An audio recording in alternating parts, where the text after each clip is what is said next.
Oi, pessoalzinho do primeiro ano! E aí, galerinha, vocês estão bem? Tá todo mundo legal? Todo mundo bacaninha aí? Vamos continuar nossa matéria, então? Então, no vídeo anterior, a gente fez a correção dos exercícios sobre gráficos, né? A gente falou aí gráfico e variação de uma função, quando ela é crescente, quando ela é decrescente. Aí vocês viram na aula anterior quando ela é constante também, né? Quando ela é só um número. Enfim, e agora então a gente vai falar nessa aula então um pouco sobre função par, função ímpar, função sobrejetora, injetora, bijetora e função inversa. Tudo certo aí? Beleza! Pessoal, eu montei aqui a lousinha já deixei função par, função ímpar. Eu escrevi uma definição aqui bem simples mesmo, para vocês poderem entender o que é uma função par e uma função ímpar. Como eu tinha falado no outro vídeo para vocês, o que vocês precisam saber exatamente disso? Saber identificar quando a função é par, quando a função é ímpar. Então não adianta eu ficar aqui falando bonito e ficar montando um monte de expressões matemáticas e não sei o que, e faz aquele monte de símbolo aqui. Não adianta eu trazer isso para vocês não vão entender nada. Vamos fazer um negócio na prática, certo? Vamos aprender a olhar para a função e ver, bom, isso aí é par, isso aí é ímpar, isso aí não é nada. As funções, elas podem ser, inclusive, pares, ímpares ou nenhuma das duas, certo? Ela pode ser nenhuma das duas, né? A gente tem exemplo aí, depois vocês vão estudar funções trigonométricas lá no segundo ano do médio, que a gente tem função seno, cosseno e tangente. A função seno é par, a função cosseno é ímpar e a função tangente não é nenhuma das duas, certo? Então, a gente tem isso aí, pessoal. A gente tem esse detalhe aí importante. Tudo bem? Então, ela pode ser par, pode ser ímpar, pode ser nenhuma das duas. Mas, vamos ver o que caracteriza uma função par e o que caracteriza uma função ímpar. Tudo bem? Vamos lá, vamos olhar aqui, ó. Então, eu coloquei um exemplo para vocês, f de x igual a x ao quadrado menos 1. Já coloquei o desenho aqui. Pessoal, ó, só um detalhe, é para copiar no caderno, tá? Tudo que eu passo na lousa, eu falo sempre em toda aula. É para copiar no caderno. Deixa o caderno organizado. É para copiar tudo no caderno, tá bom? Isso aqui é uma aula. Então, como se a gente estivesse lá na sala de aula. Na sala de aula vocês copiam, aqui também vocês vão copiar, tá? Então, eu tenho lá a função f de x igual a x ao quadrado menos 1. Estou falando de função par. Como que é o gráfico dessa função? Isso aqui é uma função do segundo grau, uma função que tem um coeficiente aqui, ó, a angular positivo, com concavidade para cima. Eu já desenhei o gráfico porque o objetivo dessa aula nossa aqui não é desenho de gráfico, mas sim determinar quando a função é par ou ímpar. Então, nesse momento, né? Então, vamos lá. Se eu faço o cálculo aqui da f de menos 1, estou atribuindo um valor para x. Peguei x e chamei ele de menos 1, tudo bem? A f de menos 1, fazendo a minha conta, vai dar 0. Por quê? Se eu pôr menos 1 aqui no lugar do x, isso vai ficar menos 1 ao quadrado, que vai ser 1. 1 menos 1 é igual a 0. Se eu faço a f de 1, também vai dar 0. Tanto a f de menos 1 quanto a f de 1 também vai dar 0. Olha só, gente, se eu coloco 1 aqui, ó, 1 ao quadrado vai dar 1. 1 menos 1 é 0, é igual a 0, tudo bem? Vamos lá, peguei mais um exemplo. Se eu faço a f de menos 2 agora, quanto que dá isso aqui? Minha f de menos 2 vai ser igual a 3. Por quê? Se eu ponho menos 2 aqui no lugar do x, eu tenho menos 2 ao quadrado, menos 2 ao quadrado é igual a 4, e 4 menos 1 é igual a 3, tudo bem? Se eu faço a f de 2 é 2 ao quadrado dá 4 também, 4 menos 1 também vai dar 3. Olha que coisa mais interessante que a gente tem aqui. F de menos 1 é 0, f de 1 também é 0. F de menos 2 é 3 e a f de 2 também é 3. o que a gente consegue perceber? Vamos olhar no gráfico, gente. Olhando no gráfico, isso fica mais fácil ainda da gente perceber. Bom, a gente sabe que quando eu desenho tem uma função quadrática ela é simétrica, certo? O que você tem de um lado, você tem do outro lado da equação do gráfico também, né? Nesse caso aqui, o nosso y, ele é o eixo de simetria. O que eu tenho para cá, eu tenho para o outro lado. Meu desenho tá meio estranho, não vão pelo meu desenho, mas se a gente fizesse o gráfico bem bonitinho, ele estaria exatamente simétrico. A gente sabe disso, que a função de segundo grau, ela é simétrica, ela é sempre uma parábola, que você tem de um lado, você tem do outro. Tem um eixo de simetria ali acontecendo, não é isso? Então, a gente tem essa situação, ó. Quando eu tenho menos 1 e 1, meu x é menos 1 ou 1, minha f é 0.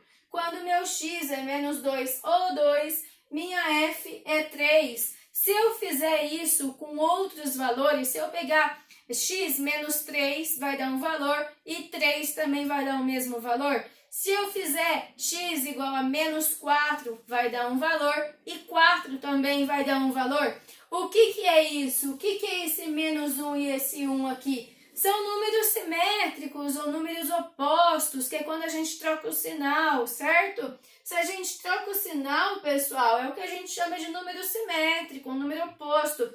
Eu passei números opostos para vocês, a gente viu quando a gente trabalhou conjuntos, quando eu falei sobre conjunto dos números inteiros. Conjunto dos números inteiros, ele tem a existência de oposto, que é aquele número que basicamente eu troco sinal. Oposto a 1 é o menos 1, oposto a 2 é o menos 2, oposto a menos 29 é o 29, oposto a menos 7 é o 7, oposto a menos 5 é o 5, e assim por diante, a gente só troca o sinal. E quando a gente tem uma função par, o que acontece com a função par? Se eu pego o x, se eu pego o elemento do domínio que são simétricos, o resultado vai ser o mesmo resultado. Aqui não deu 0 e 0, mesmo resultado.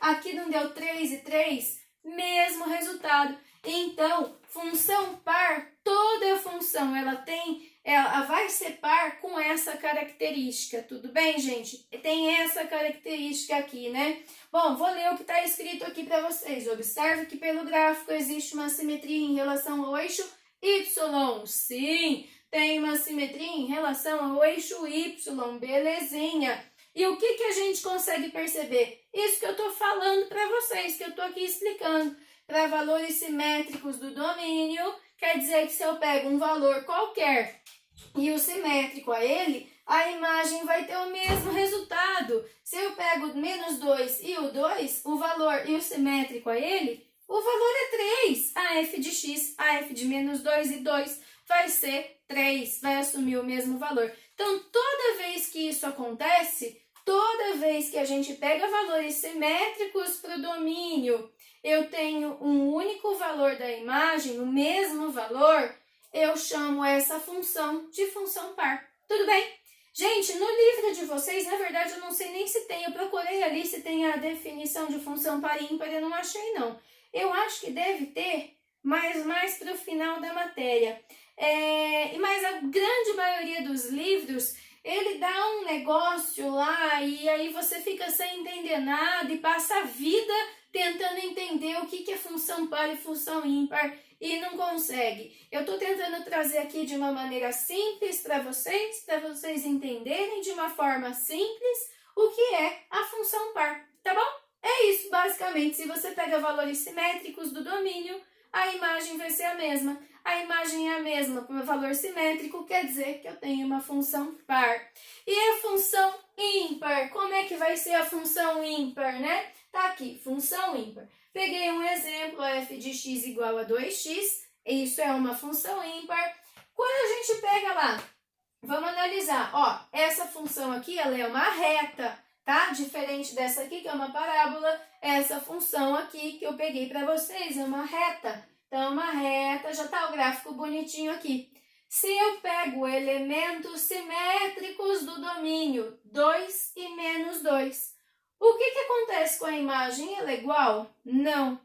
A f de 2 é 4 e a f de menos 2 é menos 4. Mas olha que coisa maravilhosa! Se eu pego elementos que são simétricos do domínio, a imagem também é simétrica.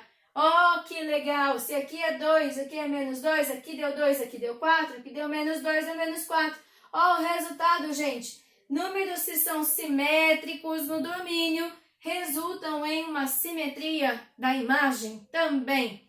Isso quer dizer que a função é ímpar. Olha só o que está escrito. Observe que aqui a simetria é em relação à origem. Sim, ó, em relação à origem. Se a gente dobra o gráfico, o que acontece? Se eu pego esse gráfico, se eu pudesse dobrar ele, eu vou ter uma linha em cima da outra. Ó, dobra ele aqui, como se fosse uma folhinha, imaginário? Dobra aqui, ó, põe pontinha aqui. Vai ficar um em cima do outro certinho, né? O que você tem em cima, você tem embaixo. São simétricos, né? Eles são simétricos em relação à origem. Tudo bem, gente? E o que eu escrevi aqui embaixo, ó? Para valores simétricos do domínio, um valor de x e um menos x, um valor e o simétrico a ele, a imagem também assume valores simétricos, y menos y também é simétrico. Então, se o x é 2, a imagem vai ser 4. Se o x é simétrico ao outro, que é menos 2, a imagem vai ser menos 4, que é o simétrico à outra imagem. Isso é função ímpar. Então, rapidamente explicando para vocês aí o que é função par e o que é função ímpar. Gente, eu estou falando de uma maneira fácil, para um bom entendimento, tudo bem, gente? Eu não gosto de eu não vou ficar falando difícil aqui. Ai, nossa, mas precisa de um rigor matemático, nananã. Não precisa, não. Nem sempre esse rigor matemático é necessário, né? Eu gosto, vocês sabem disso, que eu gosto de trabalhar com bastante rigor, com bastante detalhezinho, eu pego os detalhes, mas tem hora que a fala, a maneira mais fácil é a maneira melhor para que vocês possam entender. O que vocês têm que saber de função par e ímpar? Saber identificar quando uma função par, quando é uma função ímpar. Você não tem que saber provar, né? Demonstrar se ela é par, se ela é ímpar. Não, no ensino médio a gente não vê isso, né? Só quem for fazer matemática, na verdade, né? Nem quem for estudar exata. Se alguém for estudar matemática, ele vai estudar melhor isso, né? Então, resumindo, função par, elementos simétricos do domínio, eu tenho o mesmo valor da imagem, o mesmo resultado, né? Mesmo resultado. Função ímpar, elementos simétricos do domínio, resultam em valores simétricos da imagem. É isso que a gente tem. Tem funções que não é nenhuma nem outra e não tem problema, tá? A função ela pode ser par, pode ser ímpar e nenhuma das duas. Então eu vou apagar aqui a lousa para falar um pouco para vocês sobre função sobrejetora, injetora e bijetora. Tudo bem, gente? Vou apagar aqui a lousa para isso. Vamos lá? Oi, gente, voltei aqui, já refiz a lousa. Então, vamos continuar, né? A gente acabou de ver o que é uma função par, o que é uma função ímpar. Vou lembrar aqui de novo, gente, meu objetivo, explicando essa parte da matéria para vocês, não é deixar a parte rigorosa da matemática de lado. Não, não é isso. Meu objetivo é simplesmente fazer com que vocês entendam a matéria de uma forma mais simples, né? Que vocês entendam o que eu tô falando. Porque não adianta nada eu chegar aqui e falar um monte e vocês não entenderem absolutamente nada do que eu tô dizendo. Não é isso? Então, o objetivo não é. O objetivo da educação é ensinar. Então, que a gente fale de uma forma mais simples, inclusive, né? Então, vamos lá. Vou falar um pouquinho agora sobre os tipos de funções. Elas podem ser, além de par ou ímpar ou nenhuma das duas, a gente ainda tem uma relação em que elas são sobrejetora, injetora e bijetora, tudo bem? E o que é essas coisas aí, né? Aqui as funções podem ser classificadas em sobrejetoras, injetoras ou bijetoras. Vocês podem ainda ouvir o nome bijetiva, sobrejetiva e injetiva, quer dizer a mesma coisa, tudo bem? Bijetora e bijetiva é a mesma coisa. Sobrejetora e sobrejetiva também, injetora e injetiva também. Bom, aqui o que é a gente classificar essas funções em sobrejetora, injetora ou bijetora? O que é isso? Na verdade, a gente classifica ela desse jeito de acordo com o modo como os elementos do domínio interagem com os elementos do contradomínio. Então, a gente vai analisar como os elementos do domínio vão interagir com os elementos do contradomínio. Ó, percebam, eu falei do contradomínio e não com a imagem, tá bom? Então, a forma como os elementos do domínio interagem com os elementos do contradomínio vai dar aqui 3 tipos de funções para a gente. E a gente classifica elas de acordo com essa interação entre domínio e contradomínio, tudo bem? Primeiro caso é o caso da função que é sobrejetora. Sobrejetora é quando todos os elementos do seu contradomínio estão relacionados a um elemento, a pelo menos um elemento do domínio. Gente, isso aqui é a forma simples de dizer. Tem uma outra forma mais formal. Olha ela aqui, ó. É a mesma coisa, tá? É a mesma coisa que eu tô escrevendo aqui para vocês, é o que tá dizendo aqui, em uma linha. Mas é o que eu falei, não adianta nada eu chegar aqui e falar isso aqui para vocês, vocês não vão entender nada do que tá escrito. E, na verdade, podem até entender o que está escrito, mas não vai saber interpretar o que é. Então, vamos ver o que mais que tem aqui, ó. Então, função sobrejetora quando todos os elementos do contradomínio estão relacionados a pelo menos um elemento do domínio. Podemos dizer ainda que o contradomínio é de uma função, faltou o A aqui, de uma função é igual à sua imagem, igual entre aspas, tá? Pois todo elemento do contradomínio é imagem de algum elemento do domínio. Gente, lembra quando a gente estudou função? O comecinho de função, que a gente estuda, a gente vai ver o que é função e o que não é função. Para ser função, tem que ter 2 coisas. A gente tem que analisar sempre 2 coisas. Lembra lá? Não pode ter ninguém sozinho no domínio. Se eu tiver alguém sozinho no domínio, não é função. E a outra coisa é, eu não posso ter uma calça com 2 preços, certo? Eu tenho que sempre ter uma calça com uma etiqueta. Eu posso ter calças diferentes com um preço, mas nunca uma calça com 2 etiquetas, beleza? Aqui a gente tem um negócio mais ou menos. O que é? Para que a função seja sobrejetora, basicamente o contradomínio, o conjunto B, não pode ter ninguém sozinho. É isso que ele está falando. Tem que ter alguém ligado no domínio. Pronto, resolvido. Resumindo o que está tudo escrito aqui. Tá tudo aqui resumindo. Conjunto B, não pode ter ninguém sozinho, não pode ter ninguém forever alone lá. Tudo bem? É isso. Então, toda função que ela é sobrejetora, não tem ninguém do contradomínio sobrando. Tá todo mundo com alguém, tá todo mundo ligado com pelo menos um elemento do domínio. Tudo bem, gente? É isso. Coloquei um exemplo aqui, uma função que vai de domínio no A, contradomínio no B. Ela vai de A em B. Uma função do tipo f de x igual a x mais 1. Meus elementos de A é 1, 2, 3, 4. Elementos de B é o 2, 3, 4, 5. Se eu faço aqui, ó, coloco os elementos do domínio aqui na minha função, vou encontrando minha imagem. Eu pego o x igual a 1, faço 1 mais 1, 2. 2 mais 1, 3. 3 mais 1, 4. 4 mais 1, 5. Pronto. Quer dizer o quê? Meu conjunto do domínio é isso aqui. Meu conjunto do contradomínio é isso aqui. E todo mundo do contradomínio, ele é imagem de alguém do domínio. ele tá ligado com alguém do domínio. Não tem ninguém forever alone ali, não tem ninguém sozinho, logo a função é sobrejetora.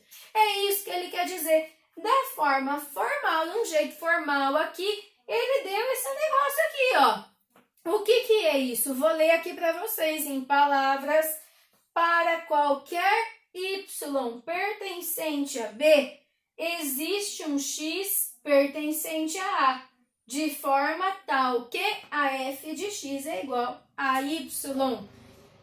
Bom, tá, legal. É importante entender essa descrição, essa definição formal? É importante também para a gente aprofundar nosso estudo na matemática. Mas o jeito assim mais simples de você entender é sobrejetora se tá todo mundo do domínio tomado, se tá tudo dominado, certo? Do domínio não, do contradomínio. Contradomínio tá dominado, tá beleza. Contradomínio tá dominado, sobrejetora. Não tem ninguém lá sobrando, sobrejetora. Tudo bem, gente? Função vai ser sobrejetora se o domínio vai ser igual à imagem. Todo domínio é elemento, é imagem de... todo contradomínio, desculpa. Todo contradomínio é elemento de alguém, né? Em relação ao domínio. Ele é imagem de alguém do domínio. Sangue nos olhos, beleza? Vou apagar a louça aqui para a gente falar sobre a injetora agora.